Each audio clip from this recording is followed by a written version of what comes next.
on his face a tattoo that looks like a Kalashnikov.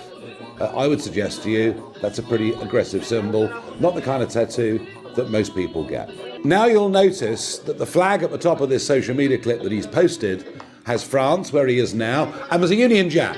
That tells you where he wants to get to. So they're in a camp in northern France, partying like crazy, in very high spirits. And basically, this is going out on social media. He's telling the world he's about to attempt an illegal crossing of the English Channel, and it's party time. It's Panic Stations, folks. Scandal Starmer, whose first 100 days has been the biggest political disaster in modern British history, and a man who is obsessed with ensuring the MSM doesn't reveal his big secrets, well, he is facing an electoral disaster. Starmer's own allies told the Sunday Times yesterday that they are worried, and I think they're worried for good reason, that Reform UK will overtake Labour by the time of May's local elections. They know a political tsunami led by Nigel Farage is coming as the silenced majority rise up. And that isn't hyperbole, folks. Starmer is now the most unpopular Prime Minister in history after 100 days in office. And More in Common have become the first poll to not show a Labour lead since March 2022. Responding to that bombshell result, Reform UK Chairman Zia Youssef posted on X, Reform surges to new all-time highs in the polls. Winning support from Labour and Tories, Reform has all the momentum in British politics and is about to shift gears. Farage ally Aaron Banks, one of the bad boys of Brexit, added, Reform only needs 2 points from Labour and Tories to draw level. Leading a national poll is within reach for Reform soon. But yet again, at today's investment summit, the uninspiring Starmer, and that's an understatement, was trying to dismiss our concerns as populism, as if that somehow takes away from the destruction of this country. We live in an age when political fires rage across the world. Conflict, insecurity, a populist mood that rails against the open values so many of us hold dear. Values which, as you know, are so crucial for making business easy to do. So it's clear he's terrified about what's coming and the anger we all feel, hence why he keeps using this populist bogeyman. But this is his record so far. How much can you get done in 100 days? Quite a lot. Here are just a few of the things our amazing new Labour government has achieved since the 5th of July. 1. We voted to strip millions of pensioners of their winter fuel allowance and voted to cover up the impact so we have no idea how pensioners will be affected. 2. We've taken hundreds of thousands of pounds of freebies from donors for new glasses, clothes, football matches and Taylor Swift tickets. 3. We've talked down the British economy and destroyed consumer confidence. 4. Your energy bills have gone up and we're no longer promising to cut your bills by £300. 5. We've made Labour voters for life by releasing thousands of prisoners from jail and onto our streets. Some of them have even already gone on to re-offend. 6. Our plan to smash the gangs has led to the highest number of illegal migrants crossing the Channel in a single day in 2024. 7. And infighting has forced Keir Starmer to sack Sue Gray after only a few months in the job. That's Labour's first 100 days. Change for the worse.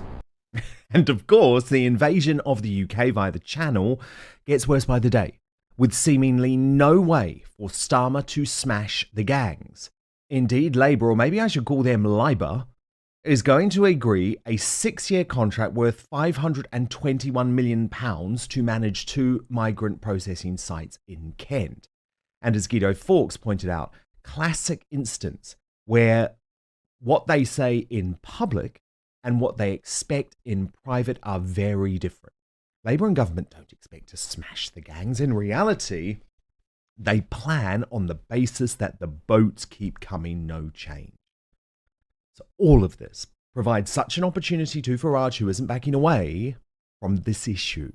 Is this the kind of person we want to come and live in our country?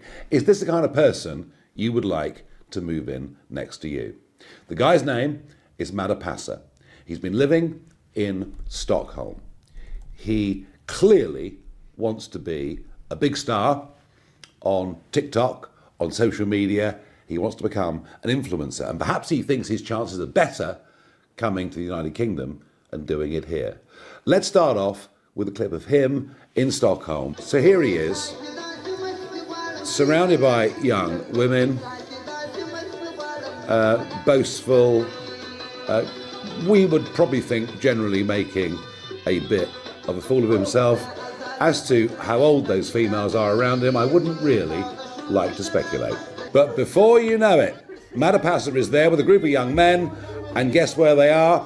They are travelling. They are on their way from Stockholm through Northern Europe, and at the minute they're passing through Germany, and you can tell from the noise that's going on, they are in a highly excitable state. No prizes for guessing where they're headed to. So they're camping en route, they've got their fire going, their tent up, they're making a series of exceptionally aggressive images. You might notice on his face a tattoo that looks like a Kalashnikov. I would suggest to you that's a pretty aggressive symbol, not the kind of tattoo that most people get. Now you'll notice that the flag at the top of this social media clip that he's posted has France, where he is now, and there's a Union Jack. That tells you where he wants to get to. So they're in a camp in northern France, partying like crazy, in very high spirits. And basically this is going out on social media. He's telling the world he's about to attempt an illegal crossing of the English Channel, and it's party time. Good on Farage for continuing to point out this madness, as I have, by the way. We've both been doing it since 2020.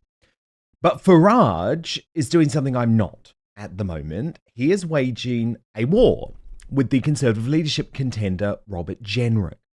Writing on X, 471 illegals crossed the channel yesterday, and now the government is giving out 6-year contracts worth £521 million for processing centres.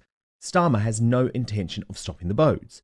Politico now reports Jenrick is a hypocrite who was planning these long-term contracts to process channel migrants whilst he was in government. Don't believe a word that he says on anything. So you can see Farage is going for Jenrick because he is now outflanking Nigel on the right on that key issue of mass deportations, which I actually think will see Jenrick win versus Kemi Badenoch. And this is a very popular position, of course. UKIP's first MP, Douglas Carswell, wrote, "Pleased to see mass deportation become mainstream policy in the West, integrate or leave."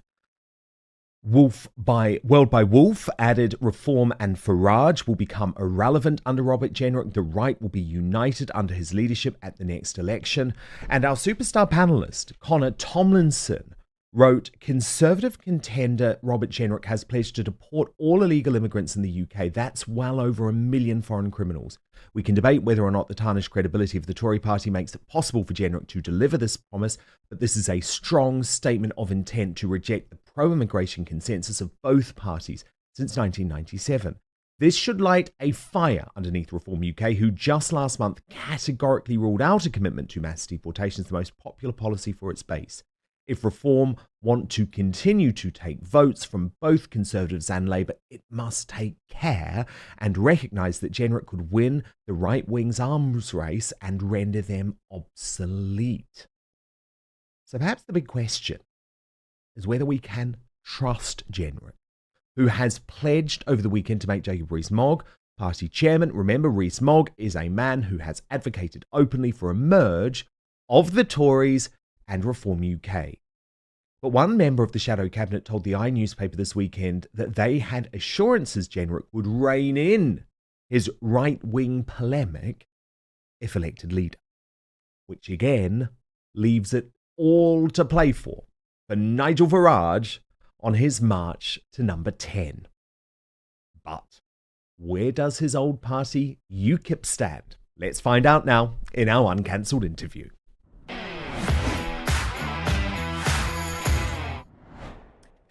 And I'm delighted to be joined today by the chairman of the aforementioned United Kingdom Independence Party, better known as UKIP, Ben Walker. He is a former Royal Navy veteran and businessman. So, Ben, great to have you here. Obviously, lots to unpack there. But first up, where does UKIP stand right now on Reform UK? Because Farage is your former leader.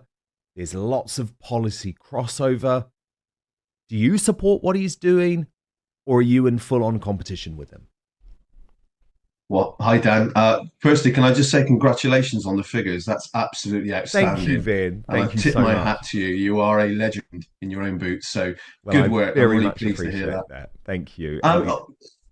So sorry. Yeah, I mean, to answer your question, I mean, of course, we're supportive of what Farage and Reform are trying to do and say.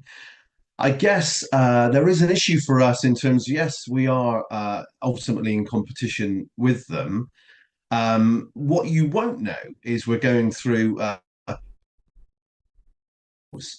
and we are actually sort of rewriting, or have rewritten, our manifesto, which is currently being proofread and all that sort of jive.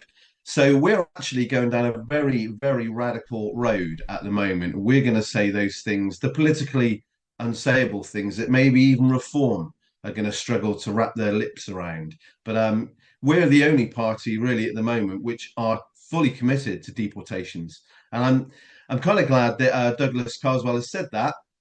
But we have been saying it for a while, and that is the only way you are going to deal with the problems that the UK faces right now. It's deportations, deportations, and deportations. And I would, Yes. As Generic says, I wouldn't stop at 1 million. I mean, that's not enough.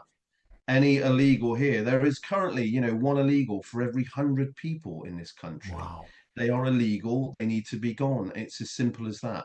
There is a massive erosion of our very culture at the moment, at a rate of knots that nobody has ever seen. And that simply cannot continue. No, I couldn't agree more, actually. And I guess the other big change that you've made, and maybe this is a radical one, but you can explain it to me and exactly what it means, is that in the past, certainly under Farage, UKIP was not interested in Tommy Robinson's supporters and wasn't particularly interested in figures like Katie Hopkins. You've gone totally the other way now, and you say, Katie Hopkins, you may not be welcome in Reform UK, but you're welcome in UKIP. And you're also, I believe, opening your arms to supporters of Tommy Robinson who, we have to be honest about this, are not welcome in Reform UK. And I'll be honest as well. I mean, it's always been a difficult debate for us ever since kind of, I don't know, way back when in 2015, when Farage was still very much involved. I mean, we have to be honest and recognise that these people, these patriots, they are our core base. They are our voters, and they're not at all. These are people that just believe in the country. They're not far right. They're just right so far. We've got to give these people a home. And in all fairness as well, Katie had just a few years ago. So Farage has got sort of blood on his hands, if you like, a little bit on that front, because he kind of created a power vacuum. So any opposition to Nigel whilst he was leader was stamped out. When he decided he was going to leave, that created a huge problem for us because there was no natural successor. There was no evident sort of talent within the party who could drive the debate forward, and we lost our way. And I think now we're very much finding that. We very much want to be a home for not only Katie and Tommy, if you like, but the people that support their views and their arguments. They are valid arguments. They shouldn't be shied away from, and they've got to be talked about and debated. And I think that, Reform are missing a trick there, but I'm kind of happy about that because it gives you an opportunity. Would you consider offering Tommy Robinson the leadership of Reform? I'm sorry, of UKIP. Yeah, I've got no say in it, or no kind of play in the game with Sorry, reform. Freudian slip But there. that's fine. Hey, that's a very difficult thing for me to say. I mean, he's not a member. I certainly don't want to speculate. But what I would say is that we have a fantastic leader or interim leader at the moment in Nick Tanconi, who is really pivotal in the change of direction for us. He's recognised the gaps in the market, and he's basically steering UKIP down that policy path where he knows that there are arguments that need shouting aloud about from the rooftops, and that's exactly what we're going to start to do. Do you know what? I have been very impressed by Nick, actually. He's been a guest on Outspoken, and I think he's saying and doing absolutely the right things. But I guess the big question that a lot of folk will have about UKIP, because, as you know, Ben, I was also a really big fan of your former leader, Neil Hamilton, too. I mean, you have really brilliant people under the UKIP umbrella. But are you a pressure group? Are you a group that is trying to change the political discussion, shift that Overton window, I guess? So, for example, try and push Reform UK and the Conservatives towards more right-wing policies, including mass deportations? Or do you genuinely want to win seats at the next general election? If you've been following my channel, you know I've talked about Verso before. They were my first ever sponsor for a reason. I've been using their products since earlier this year, initially drawn to the longevity benefits like feeling more youthful, having increased energy, enhanced cognition, and better sleep. But there was one unexpected bonus I started to notice: weight loss. Salamine by Verso isn't just about slowing down the aging process. It's packed with research-backed ingredients that also promote fat loss. These ingredients have been proven in both animal and human studies to boost metabolism and improve body composition through a variety of body mechanisms. One aspect is how these ingredients increase the body's process to break down fat and act as a calorie restricting mimetic, essentially fooling your body into thinking it's consuming fewer calories. They also help regulate glucose and leptin levels, which suppress hunger and increase feelings of fullness, effectively curbing cravings. Now, I take Celbene every day to feel like a younger version of myself, combating the signs of aging, which is amazing on its own. Experiencing fat loss is just an added bonus and something I'm really happy about. Plus, Verso ensures transparency and quality by publishing third-party testing results for each batch they produce, so you know you're getting exactly what you pay for. So click on the link in the description on YouTube and Rumble, or head on over to buy.ver.so. Use the coupon code OUTSPOKEN at checkout and you will save 15% on your first order. So I'm just going to repeat all of that for you. It's www.buy.ver.so/outspoken. When you check out with your purchase, if you just enter the word outspoken into the coupon code box, you'll get 15% off. But now, back to the show. Good question, to be honest, and it's probably both. So we definitely want to win seats at the next election, and we are going to be targeting campaigns. So we've reformed the first past the post system, albeit is back from and you can actually get people elected. So yes, we very much want to do the same in 2029. In terms of where do we see ourselves fitting in the political picture, that's a difficult one because there's lots of moving parts which are out of our control. So I guess we want to win seats, but yes, we definitely want to affect and drive the debate too, which UKIP's done so effectively before. I mean, as you'll know, there would have been no Brexit referendum if it weren't for activists who were burning up their shit and knocking the referendum. So we want to drive that debate, and I think we can. Whether that be against a Tory party or whether it be reform, who knows? But, from small acorns, big trees grow, and that's where we want to go again. We want to drive with this new radical approach and really put the pressure on and hold our politicians' feet to the fire.